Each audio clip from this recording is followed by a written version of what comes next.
Hello and welcome to our Harvest Festival celebration. It's great to be with you. My name's Reverend Peter Myres. I'm the curate at St Andrews and All Saints, and I'm sure many of you who are listening to this I've met, but there are probably some of you who I've not met, and I'm sorry about that, but it is lovely to be together for this service. Now, I read this week, someone quoted, I don't know who said it, but they said the more we are separated from nature, the unhappier we get. The more we are separated from nature, the unhappier we get. And as someone who spent the last 30 years living and working and playing in southwest London, that great urban conurbation, I totally get where being out here in Malvern, where I've been for the last 2 years, what a joy it is to be so much closer to nature.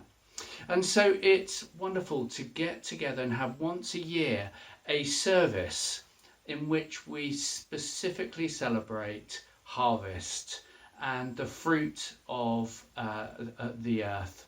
So I hope you like my hat, and we are going to throughout this service, we're going to have some wonderful hymns. We've got some testimonies. We're going to hear from one of our local farmers, and we'll share a thought as well, and also a time of prayer. So let me begin by praying, and then we'll go into our first hymn, The Beauty of the Earth. So let me pray. Father God, we thank you for the opportunity to celebrate your goodness at harvest time. Thank you that you are faithful, a loving God who delights in blessing us.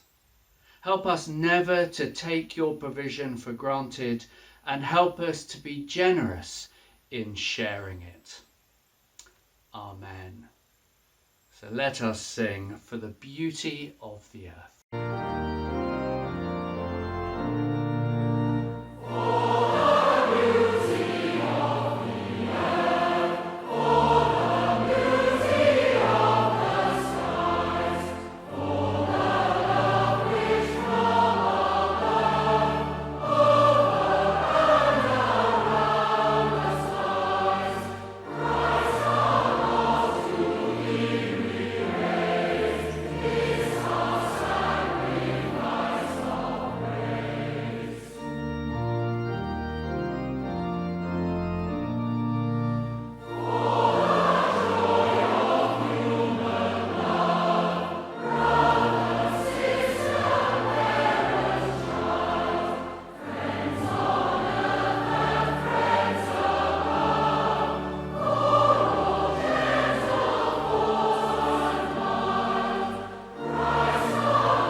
So you'll be very aware that here in Malvern, the fields, the farms, the fruit orchards and the market gardens are not far away. And it wasn't only recently that we were down at Clive's farm picking fruit. So we are very close to it, and we're wonderfully, we have a number of farmers as part of our church community. And so here is Dave interviewing one of our farmers, local farmers, and hearing about their experiences. So over to you, Dave. Well, I'm really delighted to have a real life farmer with us for our harvest service this year. We've got Michael and we've got Helen, who's our church warden here on Grove House Farm. And we just thought we'd just find out a little bit about what goes on here. So Michael, tell us, what do you grow here on the farm? Well, we're mainly an arable farm, so we grow wheat, oilseed rape, peas, barley. We make quite a bit of hay for horse hay to go down to Newmarket, and we also have sheep which graze the land in the winter. Brilliant. So those are the main crops. So you're quite busy. It sort of gives us work 12 months of the year. Yeah. So. And what's the harvest been like this year? What's this year been like for growing crops? Well, it's probably been the hardest year weather-wise and yield-wise that we've known since we've farmed. Yeah. We've been here 30 odd years, and the combination, it all started back, it was probably about this date, end of September last year, that it was a glorious day, and then the next day it rained, and then it rained, and it rained, and it never stopped raining until probably the end of March. So we got very little crops in the ground in the autumn, where we usually have 90% of our crops are planted in the autumn, and okay. This year we probably had 10% planted in the autumn. So that caused a problem that we had to then plant the crops in the spring, which were lower yielding and less valuable crops. So it meant a busy time in April, May, planting the crops, and then of course we had that very bad drought as soon as we planted the crops. And ignore the aeroplane going over. And so that put the crops under a lot of stress, and hence that we had very poor yields really. But we've managed to harvest it. We finished harvesting about a week ago, right. So it's all in the barn now. So. And this is one of your combine harvesters? This is one of the combine harvesters, right. Yes. So this, when the crops ripen, the oilseed rape is usually the first crop to ripen in the middle of July. Yeah. So that's the first crop that we combine. And then we move on to the wheat, and then the barley follows, the spring barley follows afterwards. Great, fantastic, well done. And Helen, tell us, what can we pray for farmers at the moment? So we want to be praying for those people who are serving us in our community. What can we pray for them at the moment? I think the biggest thing is stress. And I think, as I explained, the weather, the trauma of what can we do? Well, we can't do that, we need to do this. And then you're swapping and changing, and the stress is pretty high it's a daily stress, and you're daily dependent on the weather. So I think the first thing is stress, and then for the weather to work with us so that we can get on the land. And just as you said that, the sun's come out. Yeah, I know. And as farmers, we always want sun, and then we want rain, and can't please us all, but we're so dependent on the weather. And then, of course, we need a good price to sell the product on. Yeah. Right. And we're very dependent on that, because our input yields costs have gone very high. So it's the balancing of it all. Right.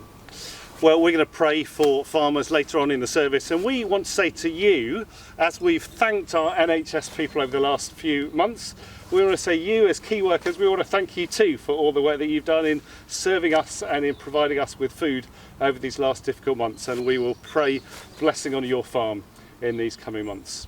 Thanks for being interviewed today and for letting us film at your farm. You're very welcome.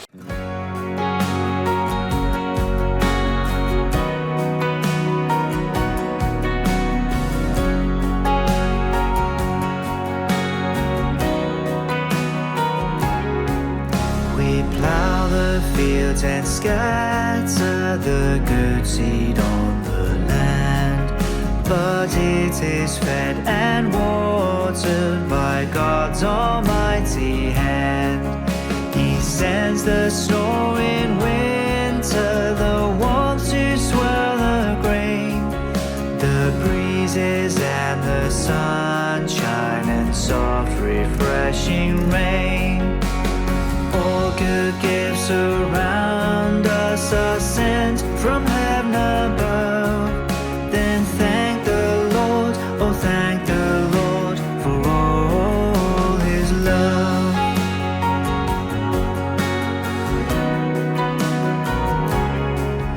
He only is the maker of all things near and far. He paints the wayside flower, he lights the evening star. The winds and waves obey him, by him the birds are fed. Much more to us his children, he gives our daily bread. All good gifts around us are sent from heaven above. Then thank the Lord, oh thank the Lord for all his love.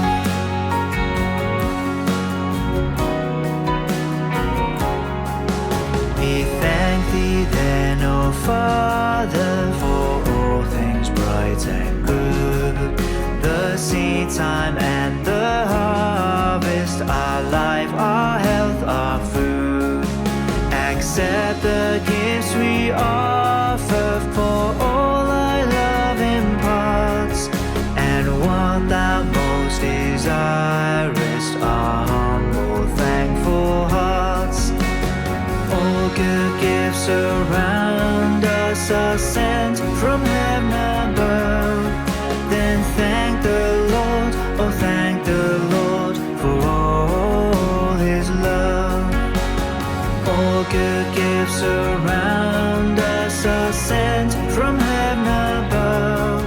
Then thank the Lord, oh thank the Lord for all his love.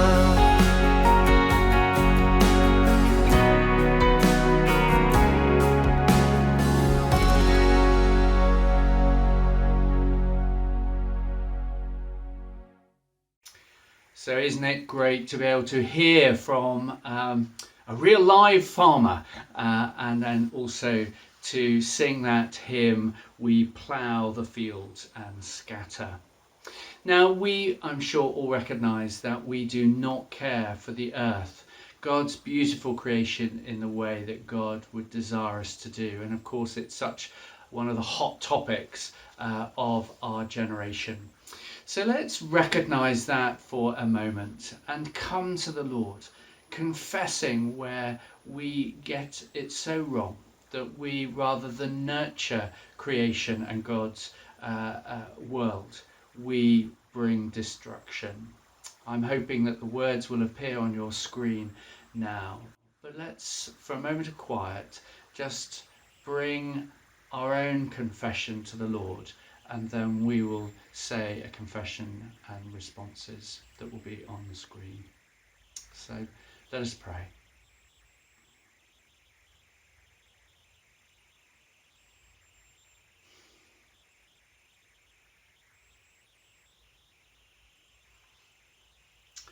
So let us say and confess.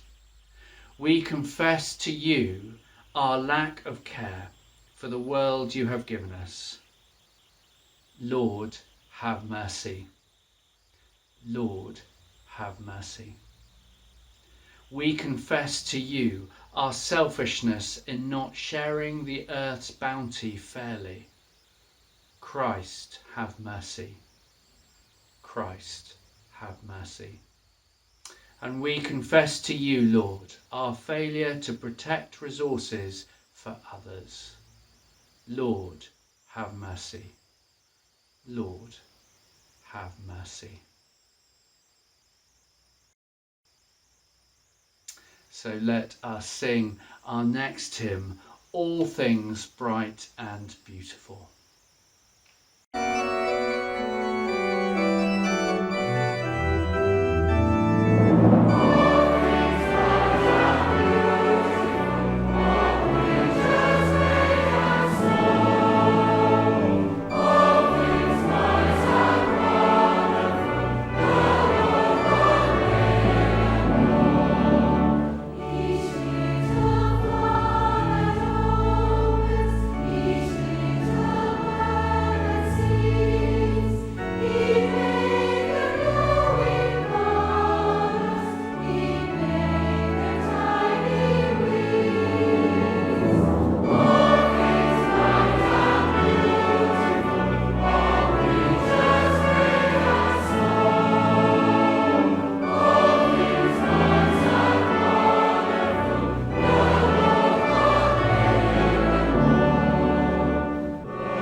reading is from Galatians chapter 5, beginning at verse 16.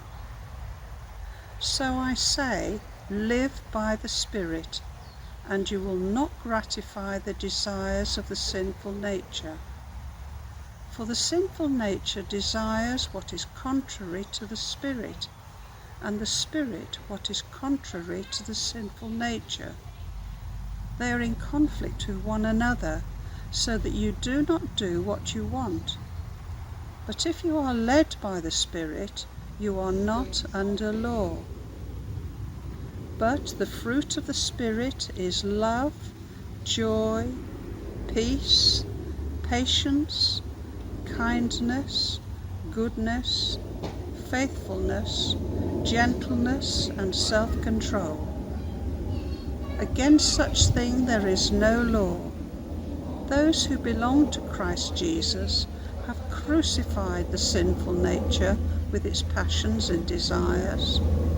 Since we live by the Spirit, let us keep in step with the Spirit. Let us not become conceited, provoking and envying each other. This is the word of the Lord. So thank you, Joan, for reading that passage for us. Well, just a quick thought at this time. I mean, harvest is a time of thanks. Traditionally, it was a time of thanks for the fruit and the crops and bringing that in to the barns in preparation for the winter. And of course, few of us now really are even remotely close to the reality of harvest. It was wonderful to hear from Mike and Helen, who really are at the cutting edge of providing us with our food. But for most of us, it's going to the shops, and actually we're oblivious to where the fruit and the food comes from. Never before in my adult life am I closer to the harvest than I am here in Malvern, and it's a joy to see. What I've also loved is here walking around, taking the dog for a walk, and outside people's houses are boxes of the harvest. There are the apples and the pears, there's jam that's been made, there's marrows and courgette. I love the fact that you and others are out sharing the harvest and the fruits of your labours. It's a complete joy. And we must give thanks to the farmers, the unsung heroes. It's a tough thing out there for the farming community, and we must give thanks, pray for them, and release blessing over them for all that they do. But that is for the food. For us as believers, there is another harvest, and we heard something of that in that scripture that was read to us. I've been stirred in recent days because on a number of occasions in different contexts, I've heard people say that God, Jesus, never calls any of us to be successful in life, but Jesus calls us to be fruitful.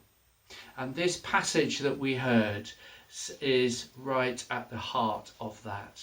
The fruits of the Spirit. The fruit in our lives is not about how successful we are as a family, or as in our careers, or how much money we've made or we've not made, or how well known we are known or not known. That is worldly success. Jesus calls us to be fruitful, and that can so often and primarily is expressed by the release of the fruit in our lives as shared in this scripture.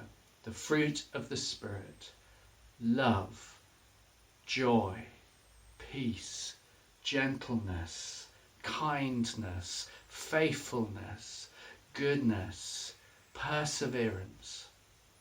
All those are things that we release into the world around us and impact the people around us. We spend a lot of time as broken human beings condemning ourselves, saying that we need to be more loving, we need to be more joyful, we need to be, why am I so angry rather than serving or whatever. I want today, because today is about thankfulness, for us to perhaps turn upside down the narrative, the voice in our head, the voice of the world that impacts us. And I'd love you to consider, where have you been loving? Where have you seen joy? Where have you been peaceful? Where have you been gentle? Where have you been kind? It doesn't matter about the times where you haven't. Be thankful and celebrate where you have managed to express those things, because that fruit will have been released from you to those around you and will have been a blessing to them. So let us give thanks for ourselves and for those around us, for the fruit that they have released and where you have released. Yes, tomorrow, the following day, next week and the months, we are called by God to aspire to be ever more loving, ever more joyful, ever more gentle. But let's not listen to where we're getting it wrong, and let's be thankful for where we are getting it right. And may we remember that each and every one of us is a beloved son and daughter of God, and God rejoices over you and over me with singing this harvest time. Amen. So there is a few thoughts perhaps to ponder on in the coming days. So now let us sing our next hymn.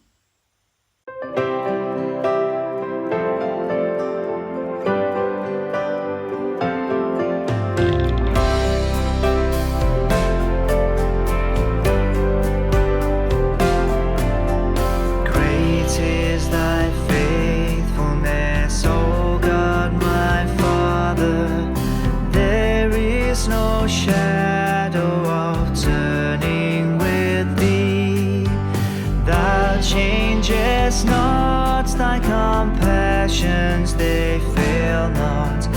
As thou hast been, thou forever wilt be. Great is thy faithfulness, great is thy faithfulness. Morning by morning new mercies I see. All I have needed thy hand hath provided. Great is thy faithfulness, Lord.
is thy faithfulness, Lord, unto me.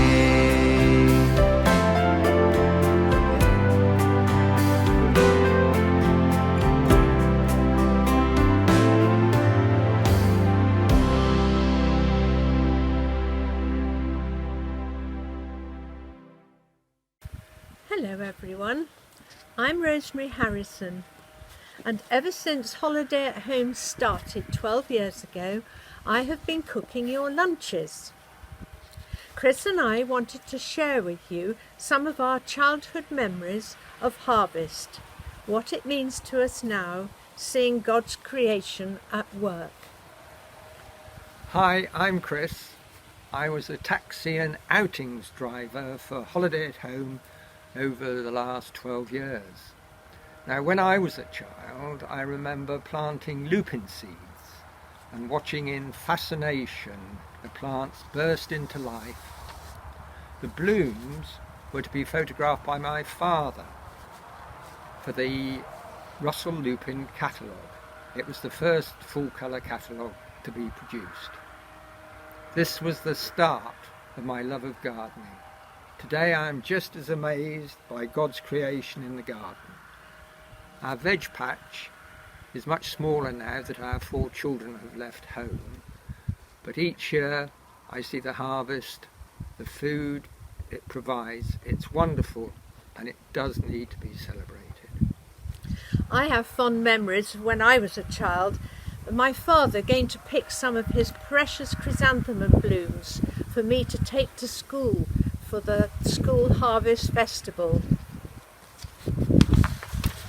We are so fortunate that our house here is surrounded by fields, and as we walk our dog Bramble, who I think you can see behind us sunbathing, we see God's glory every day.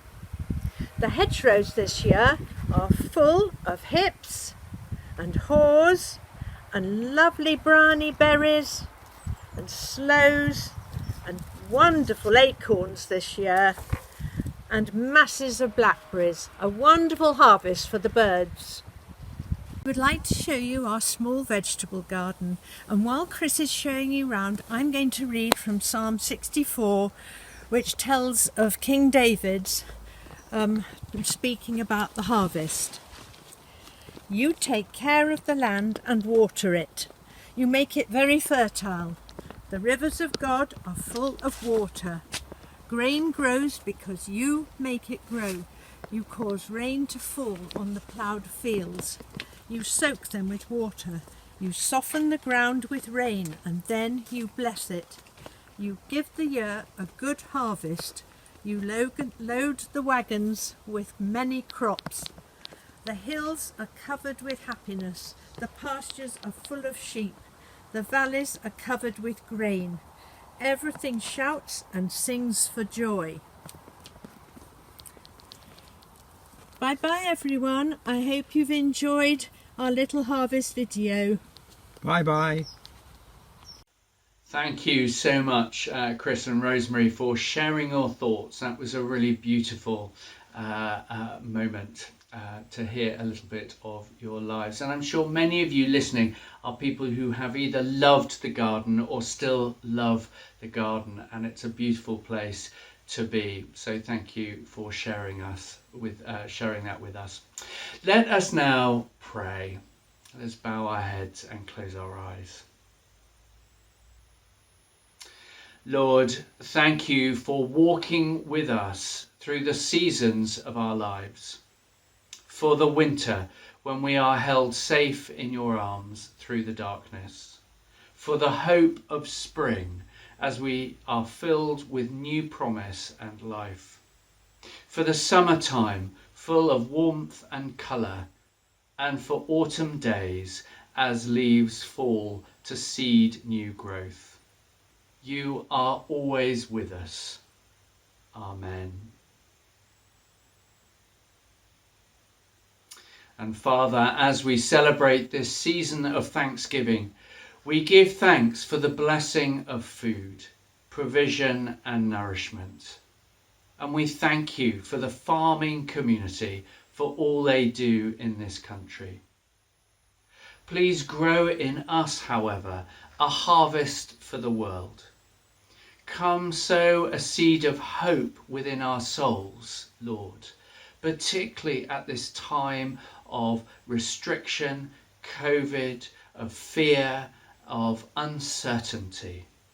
Sow that seed of hope within us, Lord, so that we may yield goodness, patience and kindness in abundance. Sow a seed of peace in our lives, Lord, that we may bear the fruits of forgiveness, compassion and righteousness. Come, Lord, sow a seed of love in our hearts, that others would reap the blessing of family, friendships and community. May each seed of hope, peace and love grow within us into a harvest that can be feasted on by all. Amen. And in a moment of quiet, why don't we bring to the Lord our own desires and prayers?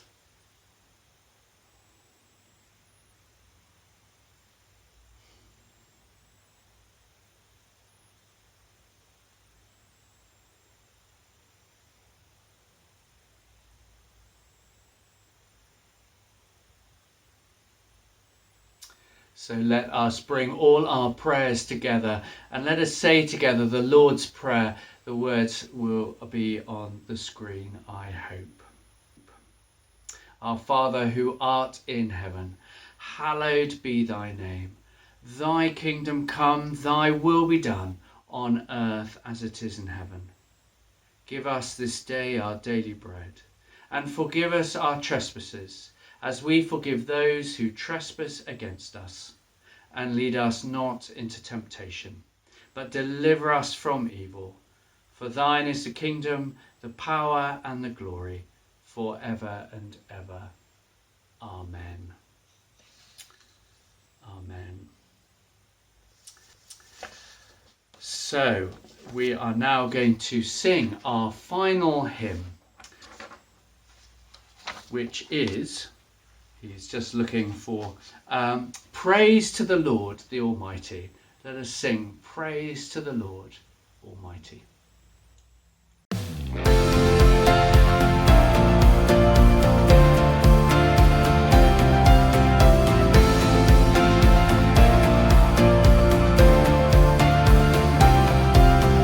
Praise to the Lord, the Almighty, the King of creation. Oh, my soul, praise Him, for He is your help and salvation. Come, all who hear, now to His temple draw near. Praise Him in glad adoration.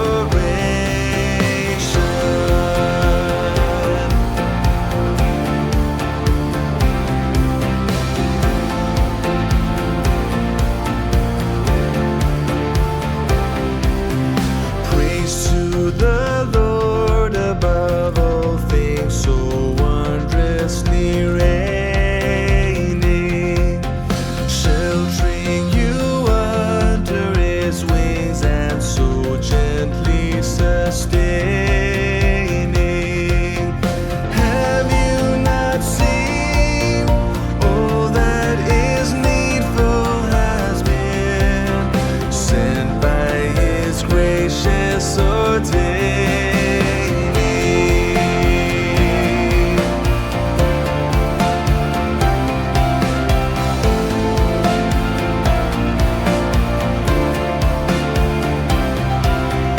Praise to the Lord, who will prosper your work and defend you. Surely His goodness and mercy shall daily attend you. Ponder anew what the Almighty can do, if with His love He befriends you.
Well, that brings our harvest service to an end. I hope that it has been a blessing to you. And for those that are listening to this that also had the cream tea delivered, I hope the combination of cream tea and a thankfulness harvest service has been a blessing to you and has been a good combination. Please know that we continue to pray for you, and if there's anything else that we can do to support you, then do get in touch with us. But let me finish with the blessing.